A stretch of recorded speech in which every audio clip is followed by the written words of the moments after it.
dari kelompok 3 ISP akan memulai wawancara mengenai medical term. Pertanyaan pertama akan saya tujukan kepada Ayah yang sebagaimana mahasiswa.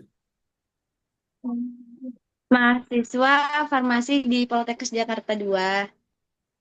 Baiklah, pertanyaan saya pertama akan dimulai dari ini. Apa saja ungkapan dalam bahasa Inggris yang perlu dikuasai oleh mahasiswa kedokteran? Sebenarnya kalau untuk ungkapan bahasa Inggris dari anak kesehatan yang lebih tepatnya, itu tuh Hmm, lebih mengarah ke ini sih tentang kalau untuk farmasi tentunya tentang obat-obatan ya. ya. Terus kalau misalnya, terus juga harus paham tentang ini nih anggota tubuh. Jadi kayak misalnya kayak kardiovaskular, terus kayak Hmm, darah itu bahasa Inggrisnya apa. Soalnya untuk literatur yang kami dapat pun kebanyakan ini kan dari literatur bahasa Inggris gitu. Jadi kalau ya. misalnya kayak yang kurang bisa bahasa Inggris, misalnya kayak gitu mungkin bisa ditranslate. Tapi emang sebenarnya kalau untuk literatur emang lebih lengkap pakai bahasa Inggris kayak gitu. Jadi lebih berbau tentang obat-obatan dan bagaimana obat itu bekerja di tubuh. Jadi kita harus paham sama itunya aja sih tentang basic bahasa Inggris tentang organ-organ tubuh dan obat-obatan. Baiklah, berarti yang diperlukan itu cuman basic-basic tentang organ-organ tubuh dan obat-obatannya saja. Dan Iya.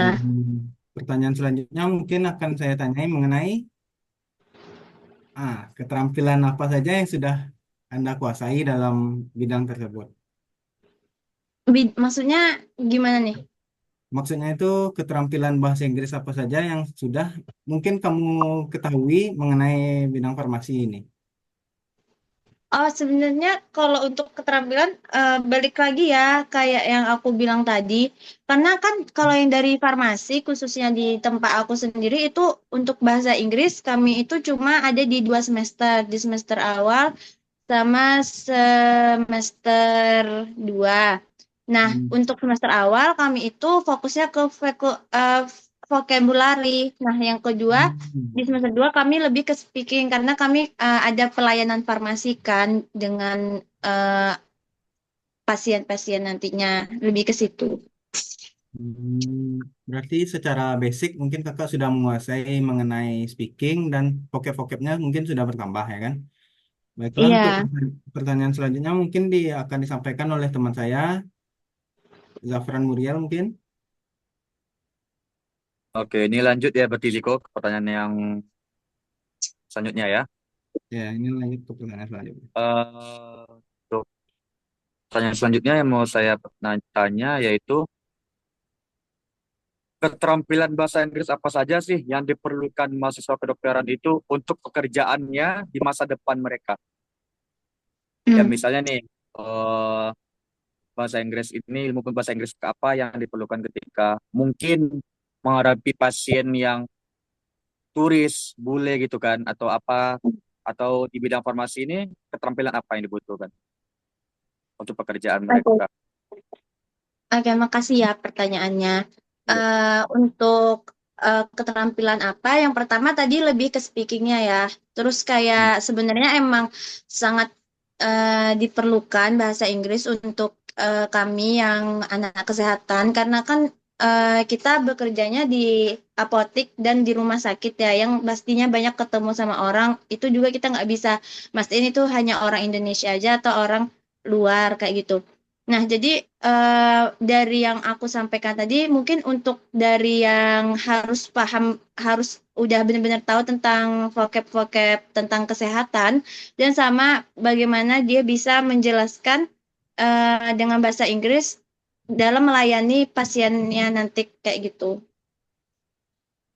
Hmm. Berarti itu ya, memang untuk speaking yang lebih dibutuhkan. Iya, karena eh, kan yang namanya kefarmasian itu kan dia memberikan pelayanan kefarmasian ya memberikan penyuluhan tentang obat. Jadi kalau misalnya speakingnya itu nggak ditekankan, takutnya ada kesalahan dalam pemakaian obat kayak gitu. Jadi emang benar-benar harus ditekankan di situnya gitu. Biar nanti si pasien atau si pembelinya itu ngerti nih bagaimana cara pemakaian obatnya kayak gitu. Meskipun baik itu dijelaskan melalui bahasa Indonesia ataupun melalui bahasa Inggris kayak gitu. Oke, kita lanjut next question ya Kak ya. Berarti. Oke, pertanyaan yang ingin kami tanyakan selanjutnya adalah mengapa penting bagi mahasiswa kedokteran untuk menguasai bahasa medis? Apakah ini terutama untuk studi, pekerjaan, pelatihan, atau kombinasi dari ketiganya? Hmm. Oke, pertanyaannya bagus ya guys. Sangat penting karena balik lagi, misal kayak kita yang anak farmasi atau mungkin nggak cuma anak farmasi ya, anak kesehatan lain dan teman-teman lainnya, kalau misalnya untuk kemungkinan mau melanjutkan ke sekolah atau kuliah di luar negeri kan itu penting juga ya yang namanya bahasa Inggris kayak gitu. Terus kayak di dunia, apalagi di dunia kedokteran atau dunia kefarmasian, kesehatan lah ya, pokoknya itu bahasa Inggris itu emang udah wajib kayak gitu sebagai mungkin udah seharusnya sudah menjadi bahasa yang awam gitu. Karena balik lagi dari literaturnya pun kebanyakan dari literatur bahasa Inggris kayak gitu. Terus kayak untuk apa tadi pelatihan atau apa? Pekerjaan, pelatihan, atau malah kombinasi dari ketiganya? Untuk Nah, studi, pekerjaan, pelatihan. Nah, untuk pekerjaan juga kayak tadi sebaliknya kita kan nggak tahu nih bakalan dapat pasiennya seperti apa. Belum tentu orang Indonesia aja kayak gitu. Mungkin nanti tiba-tiba ada orang luar yang mampir ke apotek untuk membeli obat. Kalau misalnya kita nggak bisa bahasa Inggris itu kan menjadi kendala ya dalam dalam penyuluhan farmasinya sendiri kayak gitu. Dalam pelatihannya juga kayak gitu. Oke. Berarti emang dari ketiga aspek yang tadi saya sebutin itu emang penting ya ketiga-tiganya ya. Iya. Oke, oke, oke Kak. Masuk ke pertanyaan terakhir nih. Dan sebenarnya pertanyaan terakhir ini adalah hal yang paling menarik nih, yaitu apa sih motivasi Anda untuk belajar bahasa Inggris dalam bidang kedokteran? Motivasi apa ya? Ya, Yang ini masuk pertama motivasi. tuh sebenarnya udah kewajiban salah satunya Ya, karena udah tuntutan juga ya, karena kan banyak banget eh, keadaan yang harus memaksa kami sebagai anak kesehatan seharusnya bisa bahasa Inggris. Terus yang kedua, untuk menambah skill juga kan kita nggak tahu ya rezeki, siapa tahu dengan belajar bahasa Inggris kita bisa melanjutkan studi di luar negeri, kita nggak ada yang tahu kayak gitu. Itu sih pokoknya emang sebenarnya sangat penting gitu bahasa Inggris karena bahasa Inggris juga merupakan bahasa nasional ya, udah internasional kan kayak gitu. ya, bahasa yang awam lah sekarang kan. Iya. Eh, oke, Saudara Jiko, tolong bantu saya. Baiklah, mungkin untuk pertanyaan mungkin hanya itu saja. Atau mungkin ada Ica yang mau menyampaikan tambahan lainnya. Ini pertanyaan pribadi dari saya. Menurut kakak, dalam belajar bahasa Inggris ini ada kesulitan tertentu atau kendala yang masalah dalam belajar bahasa Inggrisnya gitu? Oh, oke. Makasih Kak Nafri. Kalau untuk kendala sebenarnya pastinya ada ya. Karena kan setiap orang itu punya kemampuannya beda-beda kayak gitu. Terus juga punya minatnya beda-beda juga kan. Cuman balik lagi kalau kita namanya juga kalau misalnya kita belajar asal kita mau pastinya bisa meskipun sedikit-sedikit gitu.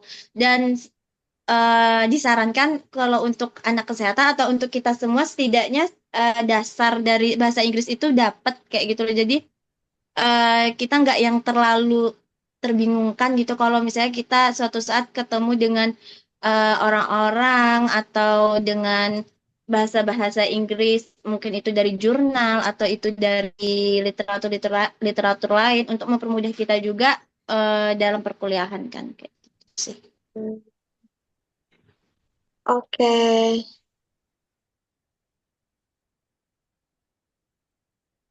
Ya, terima kasih atas pertanyaan dari Ica. Mungkin itu saja yang akan kami tanyakan kepada Kak Ayah ya dari tadi ya.